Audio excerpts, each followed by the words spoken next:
अस्सलामुअलैकुम, welcome to my YouTube channel learn with Usama. आज का हमारा टॉपिक है प्रैग्मैटिक्स वेस्ट बास्केट। क्यों नाम दिया गया प्रैग्मैटिक्स को वेस्ट बास्केट का? क्या रीज़न है इसके पीछे? क्या बैकग्राउंड है? ये सब जानेंगे आज के इस लेक्चर में। लेक्चर स्टार्ट करने से पहले अगर चैनल पर न्यू है तो चैनल को सब्सक्राइब कर दें और साथ लगे बेल आइकन को भी दबा दें ताकि मेरी latest videos time to time आप तक पहुंच सकें। तो चलिए बगैर टाइम वेस्ट किए अपने लेक्चर को स्टार्ट करते हैं। Pragmatics waste basket.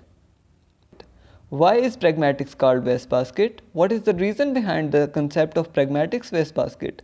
What is the background of this naming? यही कुछ सवाल हैं जिनके जवाब देने वाला हूँ आज के इस लेक्चर में। तो चलिए स्टार्ट करते हैं।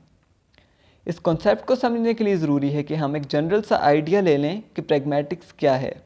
इस पर मैंने एक फुल वीडियो भी बनाई है, अगर आपको ज़रूरत हुई तो उसका लिंक मैं आपको डिस्क्रिप्शन में दे दूँगा। What is pragmatics? The study of practical aspects of human action and thought, the study of use of linguistic science, words and sentences in actual situations. Pragmatics में क्या करते हैं हम लोग? एक्चुअल यूज़ देखते हैं, किसी भी लैंग्वेज का एक्चुअल यूज़, कि इंसान अपनी रोज़मर्रा की ज़िंदगी में लैंग्वेज को किस तरह से यूज़ कर रहा है, किस तरह से फ़ायदा उठाता है, कम्युनिकेशन में किस तरह से लैंग्वेज को यूज़ करता है। तो ये क्या होता है हमारे पास? प्रैग्मैटिक्स। जैसे आपको इसकी एग्जांपल दूं कि कोई भी सिंपल सेंटेंस है और हम उसका इंट्रोगेटिव बनाते हैं तो उसका हेल्पिंग वर्ब स्टार्ट में आ जाता है।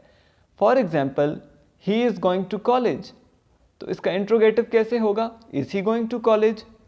लेकिन हम लोग क्वेश्चन किस तरह कर रहे होते हैं रोज़मर्रा की ज़िंदगी में? अमूमन ये होता है, हम ऐसे क्वेश्चन करते हैं, he is going to college.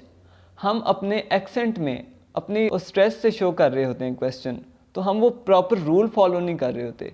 वैसे भी ह्यूमन नेचर है कि रूल्स रेगुलेशन को फॉलो करने की जब बात आती है तो वो ज़रा हिचकिचाता है, रूल्स रेगुलेशन को फॉलो नहीं करता। Same is the case with language. जब लैंग्वेज यूज़ की बात आती है तब भी ह्यूमंस क्या करते हैं? अवॉइड ही करते हैं रूल्स रेगुलेशंस को फॉलो करने में। तो ये जो बग़ैर रूल्स और रेगुलेशन के, बग़ैर लॉजिक के जो लैंग्वेज यूज़ होती है डेली लाइफ के अंदर, उसको हम कहते हैं pragmatics. Linguistics as a scientific study. जब लिंग्विस्टिक्स की डेफिनेशन स्टार्ट में दी गई थी, जब लिंग्विस्टिक की स्टडी स्टार्ट हुई, तब ही लिंग्विस्ट ने ये कह दिया था, फिलासफर्स ने कह दिया था कि लिंग्विस्टिक्स क्या है? लैंग्वेज की एक साइंटिफिक स्टडी है। साइंस में हम लोग क्या करते हैं? फॉर्मल सिस्टम को फॉलो करते हैं, रूल्स रेगुलेशंस को फॉलो करते हैं, लॉजिक को फॉलो करते हैं, तो ये सारी चीज़ें होती हैं। तो लैंग्वेज में लिंग्विस्ट क्या कर रहे थे? वो यहाँ पर भी क्या कर रहे थे? एक फॉर्मल सिस्टम को अप्लाई कर रहे थे।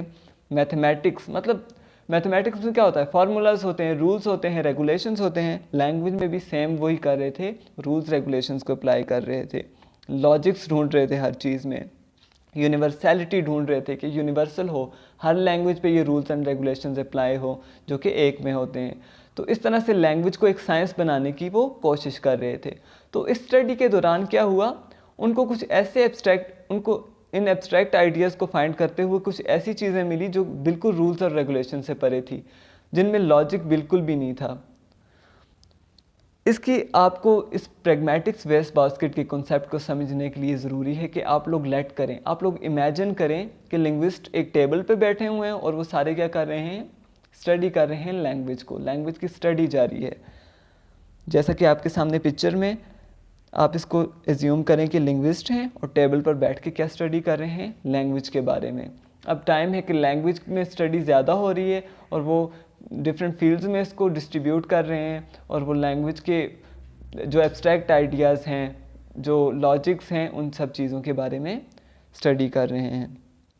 तो जो ही कोई एब्स्ट्रैक्ट फॉर्मल कोई चीज़ आती थी जो कि लॉजिक पे बेस्ड थी, रूल्स रेगुलेशन पे बेस्ड थी, उसको क्या करते थे? वो टेबल के बिल्कुल सेंटर में रख देते थे, at the core of the table, क्योंकि वो क्या सोचते थे कि ये सबसे ज़रूरी चीज़ यही है लैंग्वेज में जिसमें हमें अच्छे रूल्स और रेगुलेशंस मिल रहे हैं। जैसे हमारे पास प्लूरलाइजेशन के कुछ रूल्स एंड रेगुलेशंस हैं, जैसे हमारे पास टेंसेज आ जाते हैं, पार्ट्स ऑफ स्पीच हैं, तो इन सारी चीज़ों में क्या हो रहा है? हमारे पास प्रॉपर रूल्स हैं, रेगुलेशंस हैं। तो ऐसी कुछ चीज़ें जो होती थी उनको वो बिल्कुल सेंटर में रख देते थे। ये जो बुक्स आपको नज़र आ रही हैं ब्लू, ग्रीन और येलो, आप इनको लॉजिकल चीज़ें समझें कि लॉजिकल चीज़ें हैं ये, उनको क्या कर रहे हैं? सेंटर में रख रहे हैं। और जो ही कोई इलॉजिकल चीज़ उनके सामने आती थी उसको टेबल के साइड पे रख लेते थे। जो उनको समझ नहीं आती थी, जिसके बारे में उनकी कोई राय कायम नहीं हो सकती थी, उसको टेबल के साइड पे कर लेते थे कि ये हम इम्पॉर्टेंट नहीं है, इसको साइड पे करो। जैसे ये रेड बुक आपको नज़र आ रही है, ये इलॉजिकल चीज़ें हैं। तो जो जो स्टडी लैंग्वेज पे होती गई, लॉजिकल चीज़ें भी सामने आती गई और इलॉजिकल चीज़ें भी सामने आती गई। लॉजिकल चीज़ों को क्या किया जाता था, टेबल के सेंटर में, और इलॉजिकल को साइड पे। इसी तरह करते करते लॉजिकल चीज़ों से टेबल का सेंटर भरना स्टार्ट हुआ और एट द एंड क्या हुआ, इलॉजिकल चीज़ों के लिए जगह ही नहीं बची और वो टेबल से गिरना स्टार्ट हो गई। तो इसी तरह करते करते सारी लॉजिकल चीज़ें टेबल पर रह गई और इलॉजिकल चीज़ें नीचे गिर गई। आपको एक एग्जांपल दे के समझाऊँ इलॉजिकल चीज़ें किस तरह से। एक एग्जांपल है, the duck ran up to Mary and licked her, कि डक भागी और उसने जाके मैरी को लिक किया। अब जब ऐसे कुछ सेंटेंस हैं, इनकी स्टडी लिंग्विस्ट करने लगे, तो the duck ran up to Mary and licked her, syntax में जब वो देखते हैं कि इसकी क्या ये रूल्स एंड रेगुलेशन इस पे अप्लाई हो रहे हैं या नहीं, क्या इसका सिंटैक्टिक स्ट्रक्चर ठीक है या नहीं, तो उनको इसमें क्या नज़र आया, सिंटैक्स में भी बिल्कुल ठीक है, रूल्स एंड रेगुलेशन अप्लाई हो रहे हैं, आर्टिकल अपनी जगह पे है, एसवीओ स्ट्रक्चर भी फॉलो हो रहा है, सब कुछ ठीक है।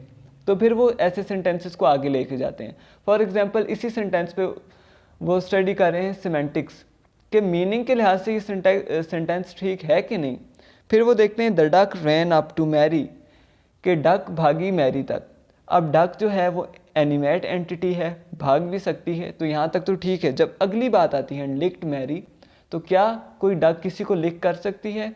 नहीं, ये डक की हुसूसियत नहीं कि वो किसी को लिक कर सके, उसकी ज़ुबान नहीं होती, ज़ाहिर है वो कैसे लिक करेगी। तो यहाँ पे आ जाती है प्रॉब्लम। तो ऐसे सेंटेंस जो कुछ फील्ड्स को, मतलब अब मीनिंग के लिहाज से तो ये ठीक नहीं है, तो ऐसे सेंटेंसेस को क्या करेंगे, साइड पे कर देंगे। तो यही वो चीज़ें हैं जो एट द एंड टेबल से नीचे गिरी, और जो ज़मीन पे चीज़ें होती हैं उनका मुकद्दर क्या बनता है, वेस्ट बास्केट।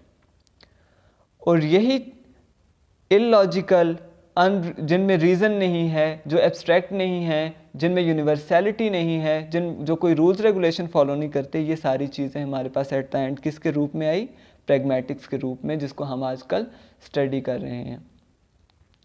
अब ये प्रैग्मेटिक्स जो है, यही है एक्चुअल यूज़ ऑफ लैंग्वेज, जो रियल लाइफ में हम लोग लैंग्वेज यूज़ करते हैं। जाहिर है ह्यूमंस जो हैं जिस तरह से लैंग्वेज को यूज़ करते हैं, एक्चुअल लैंग्वेज तो है ही वही ना। लैंग्वेज क्या होती है, एक ह्यूमंस की हुसूसियत है ना, ह्यूमंस लैंग्वेज को यूज़ करते हैं। अब अगर हम ये ही नहीं देखेंगे कि वो अपनी रोज़मर्रा की ज़िंदगी में लैंग्वेज को किस तरह से यूज़ कर रहे हैं, तो लैंग्वेज का तो कोई मीनिंग ही नहीं है। तो प्रैग्मेटिक्स लिंग्विस्टिक्स की मोस्ट बेसिक फील्ड है, क्योंकि ह्यूमंस यूज़ इसी में देखा जाता है। ह्यूमंस को सिर्फ और सिर्फ इस फील्ड में इंक्लूड किया गया है कि लैंग्वेज, कोई इंसान भी हैं जो लैंग्वेज को यूज़ करते हैं। इस वजह से प्रैग्मेटिक्स बहुत ही इंपॉर्टेंट है। That was all about our today's lecture. Hope कि आप सबको लेक्चर की अच्छी तरह समझ आ गई होगी। अगर कोई भी क्यूरीज हैं तो आप कमेंट बॉक्स में मुझसे पूछ सकते हो। अगले लेक्चर का वेट कीजिए, तब तक के लिए अल्लाह हाफिज़।